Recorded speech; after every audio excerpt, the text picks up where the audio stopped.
Hello मैं बमल बीस, कैसे हैं सबके सब। मैं हूं सिमरन धवन, आपकी बायोलॉजी एजुकेटर मेंटर, आपकी बड़ी बहन जो दिल से आए वो बुलाना। तो रेडी है माय बमल बीस for lecture number 3 of chapter tissues, जो आई रियली होप कि अब तक तुम्हारा फेवरेट चैप्टर हो गया होगा। तो let us start without any further ado. याद है पिछली क्लास हमने इस स्लाइड से स्टार्ट की थी। मैंने आपको बताया था कि परमानेंट टिश्यू ऐसे टिश्यूज होते हैं जिनके सेल्स ने ना एक परमानेंट शेप, साइज और फंक्शन एक्वायर कर लिया है। बेसिकली वो 9 to 5 जॉब वाले होते हैं जिनका अब बस वो काम करने का कोटा है, ये सेल डिवीजन नहीं करते हैं। ये दो तरीके के होते हैं, सिंपल परमानेंट टिश्यू और कॉम्प्लेक्स परमानेंट टिश्यू। फिर हमने पढ़ा था कि ये सिंपल का मतलब क्या है कि भाई एक बहुत ही सिंपल सा दोस्तों का ग्रुप, जहां अगर पढ़ाकू है तो सारे पढ़ाकू है, अगर गुंडे हैं तो सारे गुंडे हैं, राइट। तो सिंपल परमानेंट टिश्यू में क्या थे कि सारे सेल्स एक ही तरीके के थे and they were working together. ठीक है, जिसमें हमने पढ़ा था कि ये ना प्लांट्स को सपोर्ट करने का काम करते थे, कभी लचीलापन देते थे, कभी सख्त लौंडा बनाते थे, like parenchyma, collenchyma, sclerenchyma. But आज हम पढ़ने वाले हैं कॉम्प्लेक्स परमानेंट टिश्यू के बारे में। नाम से ही पता चल रहा है मामला क्या है, कॉम्प्लिकेटेड है। एक ऐसा दोस्तों का ग्रुप समझो जहां भाई पढ़ाकू भी है, बैक वेंचर भी हैं, थोड़े गुंडे स्टाइल भी है और थोड़े वो भी हैं भाई शांत स्वभाव के भी बच्चे हैं। तो यानी एक ऐसा टिश्यू जहां more than one type of cells present है और वो मिलके एक स्पेसिफिक फंक्शन कर रहे हैं। अब इनको ना हम कंडक्टिंग टिश्यूज भी कहते हैं। कंडक्टिंग, कंडक्शन करने वाले। भाई ये ना टेम्पो वाले भैया है मैम, टेम्पो वाले भैया। हाँ, अब सोचो भाई प्लांट ने पानी एब्जॉर्ब करा, प्लांट की रूट्स ने पानी एब्जॉर्ब करा, ऊपर बैठी लीफ कह रही है कि हाय मुझे पानी दे दो। तो भाई क्या करेंगे, पानी ऊपर कौन लेके जाएगा, टेम्पो वाले भैया जाइलम लेके जाएंगे। अब लीफ ने खाना बना दिया, अब रूट रो रही है मुझे खाना चाहिए, तो भाई खाना कैसे कोई लेके जाएगा रूट तक, फ्लोएम वाले टेम्पो वाले भैया आ जाएंगे और ये काम कर देंगे। तो कॉम्प्लेक्स परमानेंट टिश्यू को हम कंडक्टिंग टिश्यू क्यों कहते हैं, क्योंकि ये कंडक्शन का काम करते हैं। बट जाइलम फ्लोएम को अब हम डिटेल में पढ़ने जा रहे हैं। Are you ready? तो लेट्स स्टार्ट। तो ये कंडक्शन वाले भैया जाइलम और कंडक्शन वाले भैया फ्लोएम क्या करते हैं। तो यार जो जाइलम है ये काम करता है वाटर ट्रांसपोर्ट का। पानी का ट्रांसपोर्ट कराना है प्लांट में तो जाइलम भैया के पास जाना पड़ेगा। बेसिकली होता क्या है कि मान लो प्लांट की रूट्स ने पानी एब्जॉर्ब किया, अब ऊपर बैठी लीफ को पानी चाहिए, तो क्या होगा, जाइलम क्या करेगा, इस पानी को ऊपर लेके जाएगा। अब एक फन चीज पूछती हूँ तुमसे, है ना, एक फन क्वेश्चन पूछती हूँ तुमसे कि भाई रूट से नीचे तो पानी नहीं जा सकता ना। अबे रूट से नीचे थोड़ी कुछ है, तो रूट अगर पानी एब्जॉर्ब कर रही है तो ऑब्वियसली ऊपर बैठा ही कुछ पानी मांगेगा, मतलब कंडक्शन ऊपर ही तो होगा। तो ऑब्वियसली पानी का कंडक्शन रूट से ऊपर की तरफ होता है, पानी पौधे में ऊपर चढ़ता है। तो इसीलिए जाइलम जो कंडक्शन करता है वो एक ही डायरेक्शन में करता है, ऊपर की तरफ। ओके, एंड वाटर में घुले कुछ मिनरल्स, कुछ न्यूट्रिएंट्स भी ये ट्रांसपोर्ट करता है। तो ये तो हो गया हमारा प्यारा प्यारा जाइलम। ये फ्लोएम क्या करता है, भाई ये दिख रहा है फल फल फल, फूड। तो यार यस, फ्लोएम करता है फूड का ट्रांसपोर्ट। मान लो प्लांट है, उसमें यहां बैठी लीफ ने क्या करा, खाना बनाया, बिकॉज लीव्स क्या होती है, किचन ऑफ द प्लांट होती है ना। तो यस, तो लीफ ने खाना बनाया। अब नीचे बैठी रूट ने बोला यार मुझे खाने की जरूरत है, तो अब इस लीफ से खाने को नीचे पहुंचाने का काम कौन करेगा, फ्लोएम करेगा। मान लो ऊपर बैठे हुए किसी फ्लावर ने कह दिया कि भाई मुझे भी खाने की जरूरत है, तो अब लीफ से ऊपर खाना पहुंचाने का काम कौन करेगा, ये भी फ्लोएम ही करेगा। तो फ्लोएम एक तो फूड का ट्रांसपोर्ट करता है और इसकी ट्रांसपोर्ट की डायरेक्शन बाय डायरेक्शनल होती है, यानी चाहे खाना ऊपर भेजना हो या नीचे भेजना हो, अप एंड डाउन दोनों तरीके का कंडक्शन ये करती है। अगर तुम्हें यहां से ये चीज कट रही है तो ये समझ लो कि ये फूड का ट्रांसपोर्ट करती है और ये बाय डायरेक्शनल ट्रांसपोर्ट करती है। बस इतना ही लिखा है, ठीक है। बट मैम अब हम देखना चाहते हैं ये जाइलम को जूम करके कि ये कैसा दिखता है, ये फ्लोएम को भी जूम करके कि ये कैसा दिखता है। तो लेट अस स्टार्ट। अब बात करते हैं भाई जाइलम की। तो जाइलम टीम क्या है, यार तुमने बचपन में वो कार्टून देखा होगा ना, कैसे ऐसे कार्टून आते थे जिसमें दोस्तों की एक टीम होती थी, किसी के पास कुछ पावर होती थी, कुछ पावर होती थी और मिलके वो कुछ टास्क कंप्लीट करते थे। तो जाइलम भी बेटा वही एक टीम की तरीके है, जिसके पास 4 दोस्त है। ओके, तो 4 दोस्त मिलके क्या बना रहे हैं, जाइलम बना रहे हैं, जिसको एक टास्क दिया गया है। वो टास्क क्या है, transport of water and minerals. Okay, water and mineral को ट्रांसपोर्ट करना। अब इसमें ये 4 दोस्त हम पढ़ने वाले हैं, तो पढ़े। और फिर ये जो लिखा है ना, क्योंकि कुछ बच्चे बड़े चंट होते हैं, पहली स्लाइड में पढ़ लेते हैं, मैम ये क्या लिखा है, gives high mechanical strength to the plant. तो चार दोस्तों को समझते हैं, फिर तुम्हें ये लाइन भी समझ आ जाएगी। सबसे पहला दोस्त है भाई ट्रेकीड्स। अब ये ट्रेकीड क्या होता है यार, ये जो है ना, अब ये क्या है, ये बेसिकली ना बिल्कुल पाइप जैसे है, जैसे हमारे घर में नहीं जाते पाइप, पानी वाले पाइप, तो वैसे ये बिल्कुल प्लांट के पाइप्स की तरह है। ये डेड सेल हैं, मतलब इनके अंदर साइटोप्लाज्म नहीं होता है। इनकी जो लिग्निन की वॉल्स है, इनकी जो सेल वॉल होती है वो बहुत ज्यादा थिक है विद सीमेंट जैसा सब्सटेंस की डिपोजिशन, लिग्निन। ठीक है, और क्योंकि ये प्राइमरी चैनल बना रहा है फॉर वाटर ट्रांसपोर्ट, कहने का मतलब एक पाइप की तरह काम कर रहा है। पाइप भी तो ऐसे ही होता है, उसकी दीवारें थोड़ी पाइप सख्त होता है और अंदर से खोखला होता है, हॉलो होता है। तो जस्ट लाइक दैट ट्रेकीड भी एक डेड सेल है जिसके अंदर साइटोप्लाज्म नहीं है, जिसकी जो वॉल्स है वो सीमेंट जैसे सब्सटेंस लिग्निन की वजह से थिक हो रखी है। वैसे ही नेक्स्ट दोस्त हमारा है वेसल। अब ये वेसल भी क्या है, एक पाइप है। फर्क क्या है फिर, ये थोड़ा चौड़ा पाइप है। जैसे भाई कुछ पतले पाइप होते हैं, कुछ मोटे पाइप होते हैं, तो vessel is also a dead cell जिसकी वॉल्स जो होती है, सेल वॉल जो होती है वो बहुत ज्यादा थिक होती है due to the deposition of cement जैसा सब्सटेंस लिग्निन। एंड ये भी क्या काम कर रही है, channel for rapid water transport.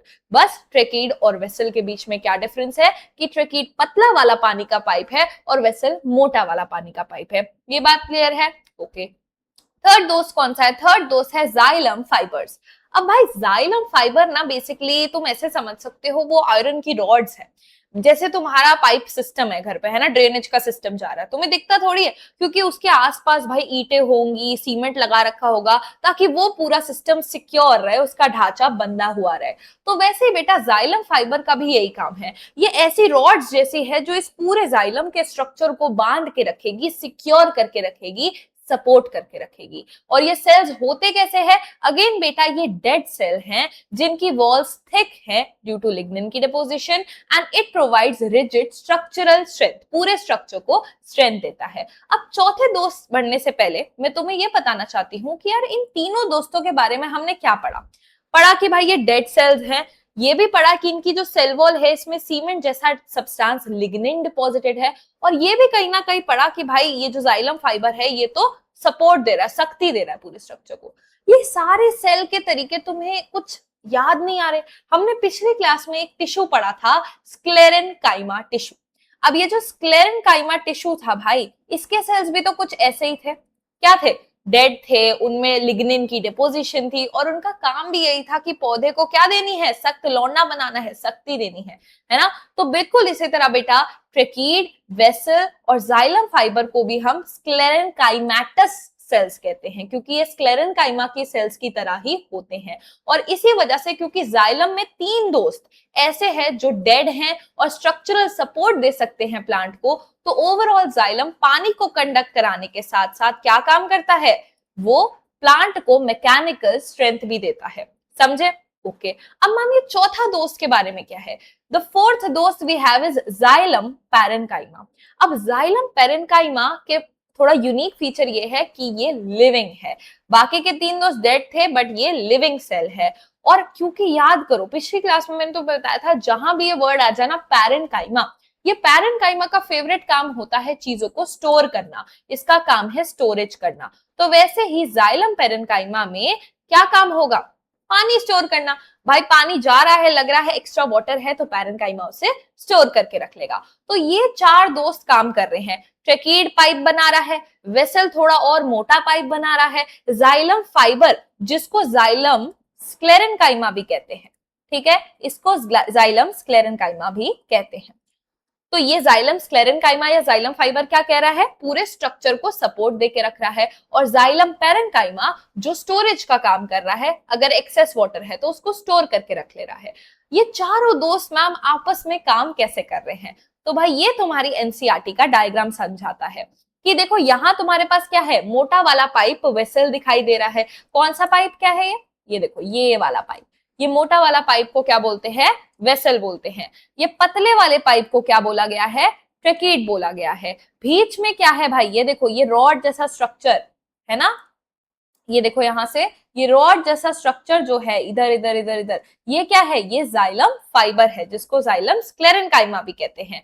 और ये जो सेल्स तुम्हें दिख रहे हैं ऐसे सेल्स बने हुए हैं, ये जाइलम पेरेन्काइमा है। और क्योंकि सिर्फ जाइलम पेरेन्काइमा ही लिविंग सेल्स होते हैं, इसीलिए उन्हीं के अंदर तुम्हें न्यूक्लियस यहाँ दिखाया गया है। बाकी सब कैसे दिख रहे हैं, पाइप जैसे हॉलो सेल्स दिख रहे हैं।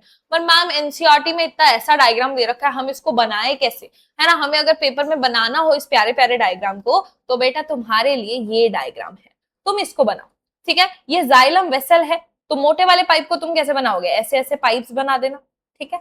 इसमें ऐसे ऐसे पोर्स बना देना। अब मैम ये पोर्स क्यों होते हैं, ये क्या है, ये बेटा तुम हायर क्लासेस में पढ़ते हो, ठीक है। तो इतना डिटेल में भी नहीं जाना, थोड़ा बहुत बाद के लिए भी बचा के रखना है। तो ये जाइलम वेसल बन जाएगा। फिर तुम क्या करना, जाइलम वेसल के साइड में क्या बना देना, एक ऐसा सा स्ट्रक्चर बना देना, रॉड जैसा स्ट्रक्चर, रॉड जैसा स्ट्रक्चर। ये क्या है, जाइलम फाइबर है, ठीक है। उसके बाद दूसरे कलर से बना देते हो ताकि तुम्हें कंफ्यूजन ना हो। उसके बाद तुम ये ट्रेकीड बना देना। ट्रेकीड थोड़ा ऐसा दिखता है, ऐसा कोनों से थोड़ा ऐसा, ये ट्रेकीड्स बना देना। इसमें भी थोड़े होल होल बना देना, ऐसे ऐसे ऐसे ऐसे ऐसे, ठीक है। और फिर आप क्या कर देना, जाइलम पेरेन्काइमा के सेल्स बना देना। ये लिविंग सेल्स हैं तो इनमें आपको न्यूक्लियस भी दिखाना है। तो इसी डायग्राम को आप इसका पोर्ट्रेयल बना सकते हो, बस लेबलिंग अच्छे से करना, फुल मार्क्स मिलेंगे, ठीक है। अब हम आते हैं मैम फ्लोएम पे। बहुत पढ़ लिया जाइलम के बारे में, फ्लोएम क्या करता है। तो भाई जैसे कि मैंने बताया, फ्लोएम काम करता है फूड ट्रांसपोर्ट का, खाने को ट्रांसपोर्ट करना है। तो भाई इसके अंदर भी 4 दोस्त है, यहाँ भी कौन है, 4 दोस्त हैं जो मिलके क्या काम कर रहे हैं, फूड ट्रांसपोर्ट का। बट इसमें एक फर्क है, जाइलम में 4 में से 3 सेल्स जो थे बेटा वो डेड थे, और डेड थे इसीलिए वो क्या दे रहे थे, प्लांट को स्ट्रक्चरल सपोर्ट भी दे रहे थे। बट फ्लोएम में 4 सेल में से 3 सेल लिविंग है, सिर्फ एक सेल डेड है। इसीलिए फ्लोएम का काम आपको कहीं भी ये नहीं दिख रहा होगा कि ये मैकेनिकल सपोर्ट देता है। क्या ये बात क्लियर है। तो ये चारों दोस्तों के बारे में हम समझते हैं। सबसे पहला दोस्त, ये देखो ये फोर्थ, यस, सबसे पहला दोस्त है बेटा सीव ट्यूब। नाम में ही ट्यूब दिख रहा है, कहने का मतलब ये क्या है, ये हमारा पाइप है, ये वो पाइप है जिसमें से खाना ट्रांसपोर्ट होगा। बस ये चीज है कि ये जो सीव ट्यूब होता है ये एक लिविंग सेल है। Oh my God, living cell का मतलब क्या है कि इसमें साइटोप्लाज्म प्रेजेंट है। ये दिख रहा है तुम्हें, थोड़ा थोड़ा ऐसे दिखाने की कोशिश की गई है कि इसमें साइटोप्लाज्म है। बट लिविंग सेल है, साइटोप्लाज्म भी है, बट इसके अंदर न्यूक्लियस एब्सेंट होता है। याद करो जब मैंने तुम्हें सेल चैप्टर पढ़ाया था, तो एक ऐसा पेज था जहां मैंने तुम्हें पढ़ाया था कि हमारी बॉडी के जो रेड ब्लड सेल्स होते हैं, जिनका काम होता है ऑक्सीजन को कैरी करना, उनके पास न्यूक्लियस नहीं होता है। क्यों, क्योंकि उन्हें जगह चाहिए ऑक्सीजन कैरी करने के लिए। तो बेटा बिल्कुल उसी तरीके से सीव ट्यूब सेल्स के पास न्यूक्लियस नहीं होता है, क्योंकि उन्हें जगह चाहिए फूड को ट्रांसपोर्ट करने के लिए। क्या ये बात क्लियर है, ठीक है। तो भाई ये समझ आ गया कि सीव ट्यूब सेल हमारा वो पाइप है जो कि एक लिविंग सेल है, इसमें साइटोप्लाज्म तो है बट न्यूक्लियस इज एब्सेंट। दूसरे तरीके का सेल है कंपेनियन सेल। अब नाम में दिख रहा है कंपेनियन, कंपेनियन मतलब दोस्त, ठीक है। तो भाई अब एक बात बताओ, सीव ट्यूब सेल के पास तो अपना न्यूक्लियस ही नहीं है, और न्यूक्लियस क्या होता है, control centre of the cell, brain of the cell, जो सेल को बताए तुझे कब क्या करना है या नहीं करना। तो क्योंकि बेटा सीव ट्यूब सेल के पास अपना न्यूक्लियस नहीं होता है, उसको हेल्प करने के लिए, उसको बुद्धि देने के लिए कंपेनियन सेल बिल्कुल सीव ट्यूब सेल के साइड में बैठा हुआ है, ठीक है। ये कंपेनियन सेल इस सीव ट्यूब को बताएगा कि भाई ओ अब ये ले खाना, इसको यहाँ पहुंचा, अरे ये खाना वापस दे। तो ये हेल्प करेगा companion cell. Companion cell manager की तरह काम कर रहा है। They regulate and monitor the loading and unloading of sugar in sieve tube। Ma'am ये क्या बोल दिया, अब फ्लोएम का काम क्या है भाई, ट्रांसपोर्ट करना, किसको, खाने को। खाना क्या होता है प्लांट में, glucose, and glucose is a type of sugar. तो शुगर के ट्रांसपोर्ट को कराने के लिए सीव ट्यूब के थ्रू हम ट्रांसपोर्ट करा रहे हैं। बट भाई कंपेनियन सेल हेल्प करता है मैनेजर की तरह कि कब भाई शुगर को इसमें चढ़ाना है, जिसको बोलते हैं ना भाई हम सामान की लोडिंग करा रहे हैं। बोलते हैं ना जब कोई जब कोई कहीं से शिफ्ट होता है तो वो बोलते हैं ना हम अपने सामान को लोड करा रहे हैं, तो वैसे ही ये चढ़ाने का काम शुगर को सीव ट्यूब में कंपेनियन सेल कराएगा, और जब वो अपने डेस्टिनेशन तक पहुंच जाएगी तो उसको उतरवाने का काम विच इज अनलोडिंग का काम भी कंपेनियन सेल उसमें हेल्प करेगा। क्या ये बात क्लियर है? ओके। थर्ड हमारा दोस्त है बेटा phloem parenchyma. Phloem parenchyma, again parenchyma, parenchyma जहां भी आ जाए इसका फेवरेट काम होता है स्टोरेज करना। तो बेटा बिल्कुल वैसे ही फ्लोएम पैरेन्काइमा भी एक लिविंग सेल है जिसका काम है स्टोर करना फूड को। रेजिन, टैनिन, लैटेक्स, ये सब तुमने सुने होंगे कि भाई पेड़ों से हमें क्या मिलता है, रेजिन मिलता है, टैनिन मिलता है, लैटेक्स मिलता है। ये सब एक्चुअली में क्या होता है फ्लोएम पैरेन्काइमा के अंदर। ठीक है।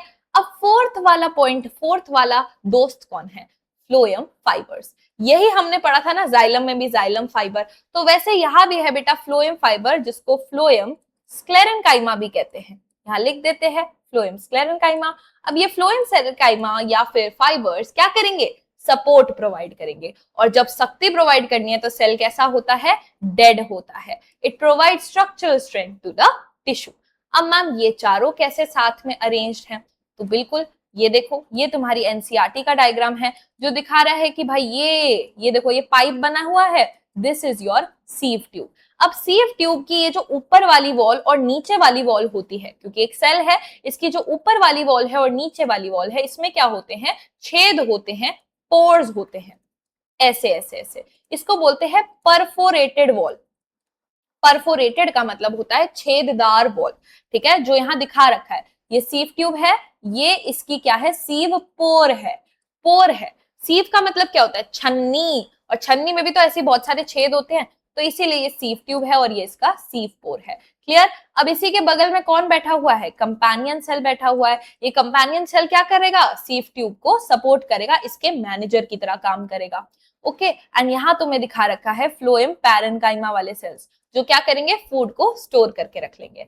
अगेन अब मैम हम कैसे बनाएंगे एग्जाम में? तो ये तुम बना सकते हो। इसमें तुम्हारे को क्या दिखा रखा है? ये सीव ट्यूब का सेल दिखा रखा है, ये इसकी सीव पोर दिखा रखी है। ठीक है, साइड में तुमने क्या बना रखे हैं? फ्लोएम पैरेन्काइमा बना रखे हैं, और तुमने इस साइड क्या बना रखा है? कंपेनियन सेल बना रखा है। कंपेनियन सेल भी लिविंग होता है और उसके पास अपना न्यूक्लियस होता है। तो भाई बहुत ही क्लियर हो गया मैम। बट एक क्वेश्चन है जो तुम्हारे एग्जाम में आता ही आता है, comparison, differentiate between xylem and phloem. तो ये बहुत पूछा जाता है कि भाई जाइलम और फ्लोएम के बीच में डिफरेंस बताओ, तो मैंने सोचा इसको तो क्लास में ही कवर कर लेते हैं। ओके, तो यस इसको हम डिस्कस करते हैं। कौन सा कलर ले? ये वाला दिखेगा तुम्हें? नहीं, पिंक ही रहने देते हैं। पिंक ही रहने देते हैं। ओके, तो भाई जाइलम की बात करें तो ये वाटर एंड मिनरल्स को कंडक्ट करता है।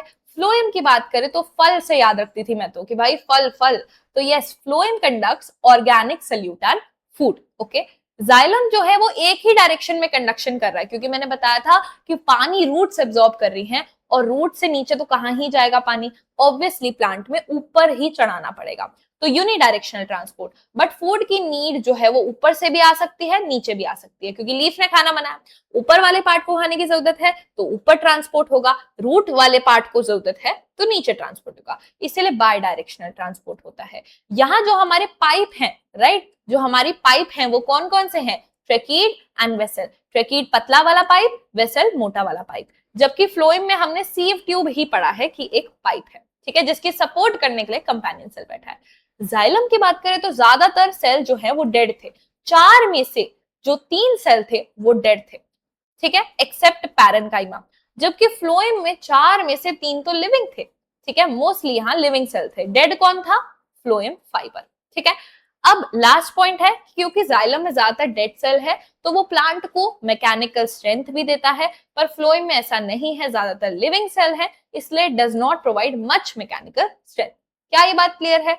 ओके भाई, मजा आ गया। तो भाई अब हम आ जाते हैं नेक्स्ट टॉपिक, टिश्यू सिस्टम पे। क्या होता है भाई? हम पढ़ते आ रहे हैं जब से सेल चैप्टर शुरू करा है, मैंने तुम्हें बताया था कि भाई सेल से मिलके बनता है टिश्यू, है ना, बहुत सारे टिश्यू मिलके बना देते हैं मैम ऑर्गन, ऑर्गन मिलके ऑर्गन सिस्टम, फिर ऑर्गेनिज्म, ऐसे चलता है कहानी। बट प्लांट्स तो भाई थोड़े स्पेशल है ना, तो वो क्या करते हैं कि उनमें सेल मिलके बनाते हैं टिश्यू, टिश्यू मिलके बनाते हैं टिश्यू सिस्टम। तो एक और लेवल यहाँ आ जाता है। पहले टिश्यू सिस्टम बनेगा, फिर कहानी आगे बढ़ेगी। तो ये टिश्यू सिस्टम कहना क्या चाह रहा है, ये अच्छे से समझते हैं। तो भाई इस टॉपिक में ना एनसीईआरटी तुम्हें सिर्फ एक चीज बताना चाह रही है, वो चीज ये है कि हर प्लांट के पार्ट में, प्लांट के किसी भी पार्ट में तुम चले जाओ, वहां तुम्हें 3 टिश्यू सिस्टम जरूर दिखेंगे। जैसे मान लो तुम अपने स्कूल जाते हो, तो स्कूल में तुम्हें 3 चीजें दिखती है, राइट? देखो, सबसे बाहर तुम्हें दिखती है अपने स्कूल की दीवार, है ना, ऐसी दीवार बनी होती है जिसपे एक गेट लगा होता है। उसके बाद तुम्हें क्या दिखती है, बहुत सारी ग्रास दिखती है, जिसको हम क्या बोलते हैं, ग्राउंड बोलते हैं। तो यहाँ तुम्हें क्या दिखता है, एक ग्राउंड दिखता है। और फिर बीच में तुम्हें क्या दिखता है मैम, बीच में होती है हमारी स्कूल की बिल्डिंग, है ना। तो ये 3 चीजें होती है। वैसे ही प्लांट के अंदर भी ये 3 चीजें होती है। सबसे बाहर क्या होता है, सबसे बाहर एक बाउंड्री होती है जिसको हम बोलते हैं डर्मल टिश्यू सिस्टम। क्या बोलते हैं भाई, लिख दे, हाँ, डर्मल टिश्यू सिस्टम, ठीक है। उसके बाद बीच में, बीचों बीच क्या है, बीचों बीच बहुत सारे सेल्स होते हैं जिसको हम बोलते हैं ग्राउंड टिश्यू सिस्टम। और सबसे सेंटर में, जैसे तुम्हारी स्कूल की बिल्डिंग है, वैसे ही अंदर क्या है, यहां अंदर होता है वैस्कुलर टिश्यू सिस्टम। मैम ये डर्मल टिश्यू मैम ये dermal tissue system, ground tissue system, vascular tissue system, इसको जरा एक्सप्लेन भी करो। तो भाई ये डर्मल टिश्यू सिस्टम क्या है, ये बाउंड्री बना रहा है प्लांट की। जैसे तुम्हारे स्कूल की दीवारें हैं, वैसे ही डर्मल टिश्यू सिस्टम प्लांट की दीवार है। तो इसमें जो याद करो, हमने प्लांट का स्किन एपिडर्मिस पढ़ा था, उसके अंदर के पोर स्टोमेटा, उसके ऊपर की वैक्सी लेयर क्यूटिकल, तो ये सब मिला जुला के कहाँ आ जाते हैं, डर्मल टिश्यू सिस्टम में आ जाते हैं। फिर हमने बहुत सारे सेल्स पढ़े थे, सपोर्टिंग सेल्स, जैसे कि हमने क्या पढ़ा था, कोलेनकाइमा, पैरेनकाइमा, स्क्लेरेनकाइमा। तो ये सारे सेल्स क्या होते हैं, मिलके बनाते हैं ग्राउंड टिश्यू सिस्टम, ठीक है। और बीच में हमारा ये जो वैस्कुलर टिश्यू सिस्टम है मैम, ये क्या है, जाइलम और फ्लोएम। तो ये जो टेम्पो वाले भैया है, पानी वाले टेम्पो वाले भैया और खाने वाले टेम्पो वाले भैया, ये मिलके बनाते हैं वैस्कुलर टिश्यू सिस्टम। तो तुम प्लांट का ना कहीं भी पार्ट देख लो, चाहे उसकी लीफ को काट के देख लो, उसके स्टेम को काट के देख लो, उसकी रूट को काट के देख लो, तुम्हें ये 3 टिश्यू सिस्टम दिखाई जरूर देंगे। सबसे बाहर डर्मल टिश्यू सिस्टम, उसके बाद वैस्कुलर टिश्यू सिस्टम, और इन दोनों के बीच में जो भी एरिया है उसके अंदर क्या है, ग्राउंड टिश्यू सिस्टम। तो ये तुम्हारी एनसीईआरटी का डायग्राम है जो यही बात समझा रहा है। इसको मैं दूसरे पेज पे दिखाऊंगी तो तुम्हें अच्छे से समझ आएगा। ये देखो, तो यहाँ तुम्हें इस डायग्राम में दिखा रखा है कि देखो, लीफ में भी एपिडर्मल टिश्यू जो कि डर्मल टिश्यू सिस्टम बनाएगा, जाइलम फ्लोएम जो कि वैस्कुलर टिश्यू सिस्टम बनाएगा, और बीच में जो भी है वो क्या होगा, ग्राउंड टिश्यू सिस्टम होगा। स्टेम वाले पार्ट में भी देखो, सबसे बाहर क्या है, एपिडर्मल टिश्यू जो डर्मल टिश्यू सिस्टम है, बीच में क्या है, ये सारा बीच में क्या है, ये ग्राउंड टिश्यू है, और जाइलम फ्लोएम मिलके क्या बना रहे हैं, वैस्कुलर टिश्यू सिस्टम। रूट में भी यही है भाई, epidermal tissue system, ground tissue system, और xylem phloem vascular tissue system. क्या ये बात क्लियर है? अब मैम ये क्या दे दिया एनसीईआरटी ने, एनसीईआरटी ने तुम्हें यही स्टेम वाले को जूम करके दिखाया कि भाई डर्मल टिश्यू सिस्टम में एपिडर्मिस की लेयर कैसी दिखती है ना, ग्राउंड टिश्यू सिस्टम में स्क्लेरेनकाइमा, कोलेनकाइमा, पैरेनकाइमा ये कैसे दिखते हैं, जाइलम फ्लोएम कैसे दिखते हैं, ये तुम्हारे को दिखाने की कोशिश की गई है। तो यहाँ तुमने सनफ्लावर लिया, उसकी स्टेम को तुमने काट के देखा, तो तुम्हें ऐसा कुछ स्ट्रक्चर दिखा, ऐसा दिखा ना तुम्हें, यहाँ दिखा डर्मल टिश्यू सिस्टम, ये सारा ग्राउंड टिश्यू सिस्टम, ये तुम्हें जाइलम फ्लोएम ने वैस्कुलर टिश्यू सिस्टम, और यही तुम्हें जूम करके दिखाया हुआ है, जूम कर दिया इसको कि देखो ये वाली लेयर जो है एपिडर्मिस की है, इसके ऊपर एक वैक्सी सब्सटेंस क्यूटिकल है। ग्राउंड टिश्यू सिस्टम में तुम्हारा कोलेनकाइमा, पैरेनकाइमा, स्क्लेरेनकाइमा वाले सेल्स हैं जो मिलके क्या बना रहे हैं, ग्राउंड टिश्यू सिस्टम। फिर तुम्हारा फ्लोएम है, यहाँ तुम्हारा जाइलम है, ठीक है, ये दोनों मिलके क्या बनाते हैं, वैस्कुलर टिश्यू सिस्टम। हम बीच में ये लैटरल मेरिस्टम कहां से आ गया, याद करो जब हम पढ़ रहे थे मेरिस्टेमेटिक टिश्यू, तो लैटरल मेरिस्टम भी पढ़ा था, जैसे प्लांट की स्टेम में चूड़ियों के फॉर्म में, जैसे ये धागा बंधा है मेरे हाथ में, चूड़ियों के फॉर्म में होता है। तो यहाँ यही दिखा रखे है कि भाई काटोगे तो एक चूड़ी के फॉर्म में लैटरल मेरिस्टम दिख रहा है तुम्हें, ऐसा लैटरल मेरिस्टम भी दिखेगा जो प्लांट की विड्थ बढ़ाता है, गर्थ बढ़ाता है, ठीक है। और बीच में फिर वापस से इस रीजन में क्या है, बहुत सारा पैरेनकाइमा वाले सेल्स होते हैं जो कि किस टिश्यू सिस्टम का पार्ट है, ग्राउंड टिश्यू। तो यही तुम्हें दिखाया, बट बच्चे को पता है इसको समझने में दिक्कत नहीं आती। बच्चे की दिक्कत होती है, मैम इसको बनाऊंगा कैसे, डायग्राम को बनाने को दूंगी तो मैं कैसे बनाऊं, तो बेटा तुम ऐसे बनाओ एक सिंप्लीफाइड डायग्राम। सबसे पहले तुम्हें क्या करना है, सबसे पहले तुम्हें ऐसे एपिडर्मिस के सेल्स बनाने हैं, ठीक है, बॉक्स बॉक्स बॉक्स जैसे एपिडर्मिस के सेल। फिर कोलेनकाइमा के सेल जब बनाओगे तो बस इतना ध्यान रखना है कि मान लो मैंने ये सेल बनाया, इसके कोनों पे डॉट्स बना देनी है। जो हम दिखाना चाह रहे हैं कि कोलेनकाइमा सेल के कॉर्नर्स पे थिकनिंग होती है, किस सब्सटेंस की होती है, कमेंट करके बताओ, पिछली क्लास में पढ़ी थी। फिर पैरेंकाइमा के सेल जब बनाओगे तो एक सेल और दूसरे सेल के बीच में स्पेस रखना, क्योंकि यहाँ क्या होती है, इंटरसेल्यूलर स्पेसेस प्रेजेंट होती है। स्क्लेरेंकाइमा का सेल जब बनाओगे तो बिल्कुल एक पत्थर जैसे बनाना है, ऐसा ऐसा ऐसा ऐसा, क्योंकि इसकी जो ये वॉल है वो बहुत ज्यादा थिक होती है। क्यों होती है, लिग्निन की वजह से। ठीक है, फिर फ्लोएम का जब बनाओगे तो फ्लोएम के सेल्स कुछ ऐसे बना दिए रैंडमली, हमने ऐसे ऐसे ऐसे फ्लोएम के सेल बना दी है। जाइलम के सेल कैसे बनाए, ऐसे, फिर छोटा गोला, फिर और छोटा गोला। बेसिकली ये पूरे जाइलम के कंपोनेंट्स दिखा रहा है, तो तुम्हें कैसा बनाना पड़ेगा, ऐसा बनाना पड़ेगा। ठीक है, ये जाइलम बन गया। बीच में जो कैमियम लिखा हुआ है ये तुम मत लिखना, तुम लैटरल मेरिस्टम लिख देना। ठीक है, लैटरल मेरिस्टम लिखना। अब ये तुम्हारा डायग्राम है, और फिर वापस से क्या आ जाते हैं, ग्राउंड टिश्यू के पैरेंकाइमा वाले सेल्स आ जाते हैं। ठीक है, तो ये तुम्हारा ट्रांसेक्शन तुमने इजीली बना लेना है। क्या ये बात क्लियर है? तो ये तुम्हें क्या करना है, टू ड्रॉ इन एग्जाम, तुम ये रेफर कर सकते हो, है ना, क्योंकि वो तो भाई रुला देगा, तो क्या करें, इजी डायग्राम यूज करेंगे। चलो, अरे चलो तो आगे बढ़ते हैं हम। अब कुछ क्वेश्चन करके दिखाओ मुझे। विच टिश्यू सिस्टम की बात हो रही है, acts as city wall of the plant. Wall की तरह, जैसे तुम्हारे स्कूल में क्या होती है, एक वॉल होती है, तो कौन सा ऐसा टिश्यू सिस्टम है प्लांट में जो उसकी वॉल की तरह काम करता है, dermal tissue system. Which living cell acts as the manager for the sieve tube, जो बता रहा था कि कब शुगर चढ़ानी है, कब शुगर उतारनी है, तो ये कौन था, कंपेनियन सेल। ठीक है, उसके बाद है ट्रू और false, phloem transport only goes in one direction, क्या फ्लोएम सिर्फ ऊपर या सिर्फ नीचे ऐसा ट्रांसपोर्ट करता है, सो फॉल्स है ये, वो तो बाय डायरेक्शनल ट्रांसपोर्ट करता है, ऊपर भी कर सकता है और नीचे भी कर सकता है। ओके भाई, ये भी क्लियर हो गया। नेक्स्ट चलते हैं। अब तुम्हारी एनसीईआरटी में कुछ ऐसा पॉज एंड पॉन्डर सेक्शन दे रखा है, इसको मैं तुम्हें बड़ा करके क्वेश्चन पढ़ा देती हूँ।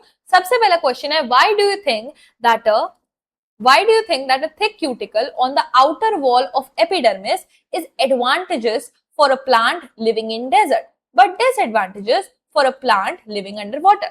कहने का मतलब, वो जो वैक्सी लेयर हमने पिछली क्लास में पढ़ी थी जिसका नाम क्यूटिकल था, वो जो क्यूटिकल है वो डेजर्ट वाले प्लांट के लिए तो बहुत एडवांटेज वाली है, बट अगर एक एक्वाटिक प्लांट में मैं एक वाटर रेजिस्टेंट लेयर क्यूटिकल लगा दूं तो उसका तो नुकसान हो जाएगा। ये चीज हमें एक्सप्लेन करनी है। तो भाई देखो यार, सिंपल सी बात है कि देखो, एक डेजर्ट प्लांट को क्या रहना है, एक डेजर्ट प्लांट को, इसकी थिकनेस थोड़ी बढ़ा लेते हैं, एक डेजर्ट प्लांट को रहना है बेटा बहुत ज्यादा हीट में, है ना, और अगर बहुत ज्यादा हीट है तो क्या होगा, रैपिड वाटर लॉस होगा, और उसी को बचाने के लिए, उसी वाटर लॉस को प्रिवेंट करने के लिए हम क्या करते हैं, उसको एक वैक्सी लेयर क्यूटिकल देते हैं। बट एक एक्वाटिक प्लांट तो भाई पानी में डूबा हुआ है, अब अगर वो पानी में डूबा हुआ है तो वो तो अपनी भी उसको गैसेस का ट्रांसपोर्ट करना है ना, कार्बन डाइऑक्साइड चाहिए फोटोसिंथेसिस के लिए, जो भी वाटर चाहिए वो सब उसके सरफेस के थ्रू हो रहा है।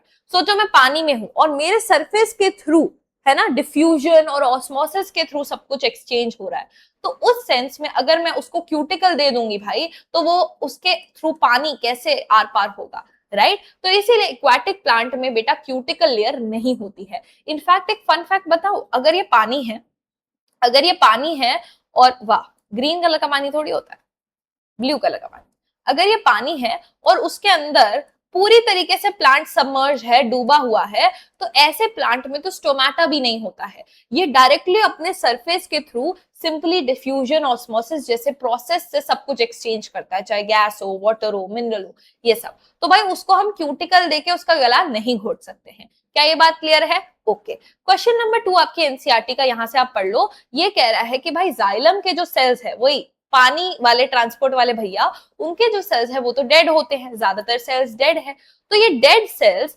लीफ में बैठे लिविंग सेल्स के साथ कैसे मिलके काम कर रहा है, तो ये तुम्हें मैं समझाने के लिए थोड़ा स्लाइड चेंज करती हूँ। भाई मैंने तुम्हें पिछली क्लास में बताया था कि होता क्या है, होता यह है कि भाई मान लो ये लीफ बैठी है, अब यहां से क्या होगा, जब इस पे धूप गिरेगी तो क्या होगा, यहां से पानी उड़ जाएगा, इसके स्टोमेटा वाले गड्ढों के थ्रू, पोर्स के थ्रू क्या होगा, वाटर एस्केप कर जाएगा, वाटर क्या कर जाएगा, एस्केप कर जाएगा, और क्योंकि वाटर का लॉस हो रहा होगा तो वो एक सक्शन पुल क्रिएट करेगा प्लांट में। प्लांट में क्या करेगा, एक पुल क्रिएट करेगा जो जाइलम में भरे पानी को ऊपर खींचेगा, जिसको हम क्या बोलते हैं, ट्रांसपिरेशन पुल कहते हैं। तो बस तुम्हें यही लिखना है कि क्योंकि लीव से कंटिन्यूअसली वाटर का लॉस हो रहा है in the form of water vapour through stomata, ठीक है, तो इस वजह से आपका क्या आ रहा है, ट्रांसपिरेशन पुल आ रहा है, जिस वजह से जाइलम जो है वो ट्रांसपोर्ट कर पा रहा है। क्या ये बात क्लियर है? ओके, नेक्स्ट क्वेश्चन पे चलते हैं। लास्ट क्वेश्चन क्या है, what would happen to the plant city if there were no stomata in epidermis. अगर प्लांट के पास स्टोमेटा ना हो, प्लांट की लीव्स में वो जो पोर्स है स्टोमेटा वो एब्सेंट हो जाए तो क्या होगा? तो बेटा दो चीजें होंगी, ये क्वेश्चन 3 है, क्वेश्चन 3 यहां लिख देते हैं। दो चीजें ये होंगी कि ये थोड़ा ग्लिच कर रहा है, दो चीजें होंगी कि फर्स्ट गैस एक्सचेंज नहीं हो पाएगी, अरे यार थोड़ा बेयर कर लेना, ये थोड़ा ग्लिच मार रहा है, गैस एक्सचेंज नहीं होगी भाई, प्लांट को कार्बन डाइऑक्साइड भी तो चाहिए खाना बनाने के लिए, वो अंदर कैसे आएगी, वो ट्रांसपोर्ट रुक जाएगा। और दूसरा ये जो वाटर लॉस हो रहा है वो भी तो स्टोमेटा के थ्रू ही हो रहा है, अगर वाटर लॉस नहीं होगा तो कुछ पाने के लिए कुछ खोना पड़ता है, अगर वाटर लॉस नहीं होगा, अगर ट्रांसपिरेशन नहीं होगा तो प्लांट के अंदर, पौधे के अंदर पानी जो है वो ऊपर कैसे चढ़ेगा, तो ट्रांसपिरेशन पुल भी यहाँ क्या कर जाएगा, फेल कर जाएगा, ट्रांसपिरेशन पुल जो है वो फेल कर जाएगा, क्योंकि क्या होगा, नो ट्रांसपिरेशन, तो कहां से आएगी भाई, ट्रांसपिरेशन पुल, ठीक है, तो ये चीज भी हो जाएगी। ओके, अब भाई ये आपके एनसीईआरटी में ना ready to go beyond section दे रखा है, जिसमें उसने आपसे पूछा है कि कभी तुमने सोचा है क्या कि ऐसा प्लांट है ना, कितना प्यारा सा प्लांट लगता है, छोटू मोटू सा, ये कैसे इतने बड़े ट्री में डेवलप हो जाता है, और इस ट्री की ये देखो ये स्टेम कैसी है, बिल्कुल कठोर सी, हार्ड सी होती है, कभी छुई है ट्री की बाक को, इसको हम बाक ऑफ ट्री कहते हैं ना, तो ट्री की बाक को छुआ है, कितनी खुरदुरी सी होती है, क्यों होती है ये खुरदुरी, इतनी रफ टफ क्यों है, क्योंकि बेटा ये डेड सेल्स से मिलके बनी होती है। तो भाई पहले तो ये स्टेम ऐसी दिखती थी, पतली सी है ना, ग्रीन ग्रीन सी, अब ये ऐसी कैसे बन गई, तो ये प्रोसेस को तुम्हारी एनसीईआरटी ने थोड़ा सा समझाया। एनसीईआरटी कहती है कि भाई प्लांट, हर प्लांट के पास एक स्किन वाली लेयर, जिसका नाम हम क्या कहते हैं, जिसका नाम हम कहते हैं एपिडर्मिस, तो हर प्लांट के पास क्या होती है, एक एपिडर्मिस की लेयर होती है, ऐसे सेल्स होते हैं। ये एपिडर्मिस के सेल्स तो लिविंग होते हैं, बड़े कोमल स्वभाव के होते हैं, बट जब प्लांट को लगता है कि भाई अब मुझे चाहिए वीआईपी लेवल प्रोटेक्शन और मुझे अब क्या डेवलप करनी है, बाक डेवलप करनी है, तो प्लांट के अंदर एपिडर्मिस के नीचे बैठे हुए कुछ सेल्स, एपिडर्मिस के नीचे बैठे हुए कुछ सेल्स क्या करते हैं, मेरिस्टेमैटिक बन जाते हैं। मेरिस्टेमैटिक सेल्स कैसे होते हैं, जो सेल डिवीजन परफॉर्म कर सकते हैं। तो यहां लिखा है cells below the epidermis develop the ability to divide and act as lateral meristematic cell, मतलब डिवाइड करेंगे और लैटरल ग्रोथ कराएंगे, उस पौधे को चौड़ा बनवाएंगे, ठीक है। और इन सेल्स को ये जब डिवाइड करते हैं तो ये क्या बनाते हैं, कॉर्क कैम्बियम बनाते हैं। कॉर्क कैम्बियम क्या है, एक तरीके का टिश्यू है, एक तरीके का ग्रुप ऑफ सेल्स है, और वो सेल्स कैसे है, जो कंटिन्यूअसली डिवाइड करेंगे और बनाएंगे कॉर्क सेल्स, ठीक है। क्या लिखा हुआ है, cork cambium cells give rise to cork cells. अब ये कॉर्क सेल्स कैसे होते हैं, ये कॉर्क सेल्स डेड सेल्स होते हैं, और यही डेड सेल्स तो क्या बना रहे थे, बाक ऑफ द ट्री बना रहे थे। तो cork cells are dead, compactly arrange, बिल्कुल चिपके हुए होते हैं आपस में, and contain a substance which makes them impermeable to water. इन सेल्स के ऊपर कहां बनाए, यहां बनाते हैं। तो मान लो ये कॉर्क के सेल्स हैं, तो इन सेल्स के ऊपर एक सब्सटेंस होता है जिसका नाम है क्या, जिसका नाम मैंने यहां लिखा है स्यूबरीन। क्या नाम है इनका, स्यूबरीन, हाँ जी स्यूबरीन। ये स्यूबरीन क्या होता है, एक ऐसा सब्सटेंस है जो भाई इम्परमिएबल होता है, यानी अलाउ नहीं करता वाटर एंड गैसेस को, बेसिकली इम्परमिएबल है, अल्ट्रा लेवल प्रोटेक्शन दे रहा है। प्लांट के अंदर भाई कोई भी फालतू का पैथोजन नहीं आ सकता, अगर टेम्परेचर बहुत गर्म हो गया है तो ऐसा नहीं कि सारा पानी उसका उड़ जाए, तो यानी वाटर लॉस कम कर रहा है, पैथोजन के अटैक से बचा रहा है, और फाइनली प्लांट कैसा दिखने लगता है, कुछ ऐसा दिखने लगता है, इसकी ट्रंक, इसकी बार्क बन जाती है जो कि डेड सेल्स की होती है। पहले वाली एनसीईआरटी में ना ये डायग्राम हुआ करता था, जिसमें यहां दिखा रखा था कि देखो एपिडर्मिस के सेल्स होते हैं जिनके नीचे के सेल्स क्या बन जाते हैं, कॉर्क सेल्स बन जाते हैं। और फिर एक पॉइंट आता है जब ये एपिडर्मिस फट जाता है और सिर्फ हमें क्या दिखता है, ये खुरदुरी सी लेयर कॉर्क दिखती है, right, bark of the tree दिखती है। तो आई होप ये भी क्लियर हो गया होगा। अब बेटा ये एक क्वेश्चन है जो कि पूछ लिया जाता है आपके एग्जाम में। प्लांट्स का टॉपिक यहाँ दी एंड हो जाएगा, मतलब हमने मेरिस्टेमेटिक सेल्स भी कवर कर लिए, परमानेंट टिश्यू भी कवर कर लिया, ठीक है। इसके बाद हम एनिमल टिश्यू स्टार्ट करेंगे। तो उससे पहले ये क्वेश्चन लिख लो, मेरिस्टेमेटिक टिश्यू और परमानेंट टिश्यू के बीच का डिफरेंस पूछ लिया जाता है। डिफरेंस क्या है, मेरिस्टेमेटिक टिश्यू के सेल्स थोड़े छोटे छोटे होते हैं, आइसोडायमेट्रिक होते हैं, कहने का मतलब या तो सर्कल शेप के होंगे या स्क्वायर शेप के, बिल्कुल सिमेट्रिकल होते हैं, राइट, एंड अनडिफरेंशिएटेड होते हैं, मतलब इनकी ग्रेजुएशन नहीं हुई है, ये बड़े बच्चे जैसे हैं, डिवाइड करते रहते हैं। परमानेंट टिश्यूज कैसे हैं, थोड़े बड़े बड़े सेल्स होते हैं जो अब डिफरेंशिएट हो चुके हैं और इन्होंने स्पेसिफिक शेप, साइज, फंक्शन ले लिया है, 9 to 5 वाली जॉब ले ली है, ठीक है। अब ये क्या करता है, मेरिस्टेमेटिक टिश्यू के सेल्स क्या कर सकते हैं, सेल डिविजन कर सकते हैं, परमानेंट टिश्यू के सेल्स डिवाइड नहीं करते हैं। स्ट्रक्चर की बात करें तो भाई जो मेरिस्टेमेटिक टिश्यू के सेल्स है उनकी सेल वॉल पतली पतली होती है एंड इनका जो न्यूक्लियस होता है वो बहुत ज्यादा बड़ा होता है। याद करो मैंने तुम्हें दिखाया भी था कि मेरिस्टेमेटिक टिश्यू कैसे दिखता है। Permanent tissue on the other hand, इसकी वॉल थिन भी हो सकती है जैसे पैरेन्काइमा टिश्यू में, एंड थिक भी हो सकती है जैसे स्क्लेरेन्काइमा टिश्यू में। न्यूक्लियस इसका लेस कॉन्स्पिक्यूअस होता है, यानी ज्यादा ज्यादा भी बड़ा नहीं होता, राइट, ओके। एंड यहाँ देखो मेरिस्टेमेटिक सेल में कोई भी इंटरसेल्युलर स्पेस नहीं थी, सेल चिपके हुए थे आपस में, जबकि परमानेंट टिश्यू में हो भी सकती है नहीं भी हो सकती। जैसे पैरेन्काइमा टिश्यू में इंटरसेल्युलर स्पेस थी, स्क्लेरेन्काइमा में नहीं थी, कोलेनकाइमा में भी नहीं थी। अब यहाँ जो है मेरिस्टेमेटिक सेल में हमने पढ़ा था वैक्यूल्स नहीं होते, क्यों, क्योंकि उनका काम होता है सेल डिवीजन करना, इनको स्टोरेज से कोई मतलब नहीं होता। बट अगर हम बात करें परमानेंट टिश्यू की, तो यूजुअली परमानेंट टिश्यू में अगर लिविंग सेल है, जैसे भाई कोलेनकाइमा में क्या होता है, ये लिविंग सेल्स है, तो इनमें बड़े बड़े वैक्यूल्स होते हैं, सेंट्रल वैक्यूल्स होते हैं, मतलब ये सेल है तो बीच में वैक्यूल होगा और कहीं कोने में न्यूक्लियस बैठा होगा, राइट, तो ऐसा होता है, ओके।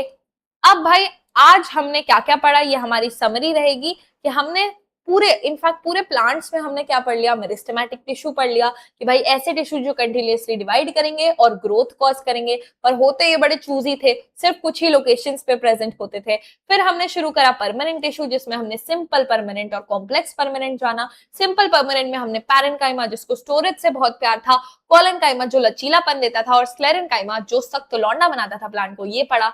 आज हमने कॉम्प्लेक्स परमानेंट में जाइलम और फ्लोएम के बारे में पढ़ा कि भाई जाइलम वाटर ट्रांसपोर्ट कराता है और फ्लोएम फूड ट्रांसपोर्ट कराता है।